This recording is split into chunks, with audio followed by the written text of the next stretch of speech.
Il PIL è il principale indicatore della ricchezza di un territorio e quello veneto relativo al 2012 segna una brusca frenata, meno 2,1%.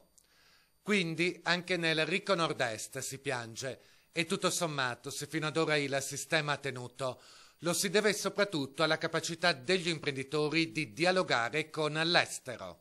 Le aziende che esportano sono un po' l'elite del nostro sistema economico veneto, nel senso che sono quelle che stanno continuando a investire e che stanno continuando a progredire, indubbiamente. Ora però non basta più esportare. Il rilancio del sistema economico passa attraverso e soprattutto la capacità di attrarre capitali dall'estero e in questo caso il nord-est rispetto ad altre regioni italiane manifesta maggiori difficoltà.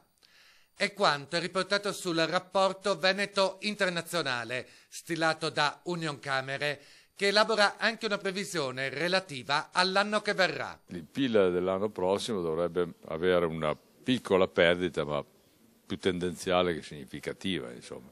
Quindi vuol dire che secondo noi l'economia del 2013 non dovrebbe subire dei grossi scossoni.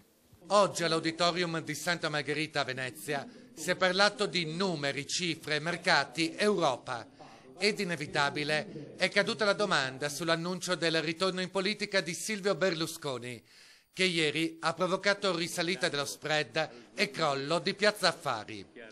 Si è trattato soltanto di una reazione emotiva, ha affermato il presidente Alessandro Bianchi, convinto tuttavia che la politica italiana debba fare un salto di qualità. In questo momento chi prenderà oggi in mano la situazione italiana dovrà avere delle competenze economiche di altissimo livello per poter aiutare l'Italia in questo momento di difficoltà.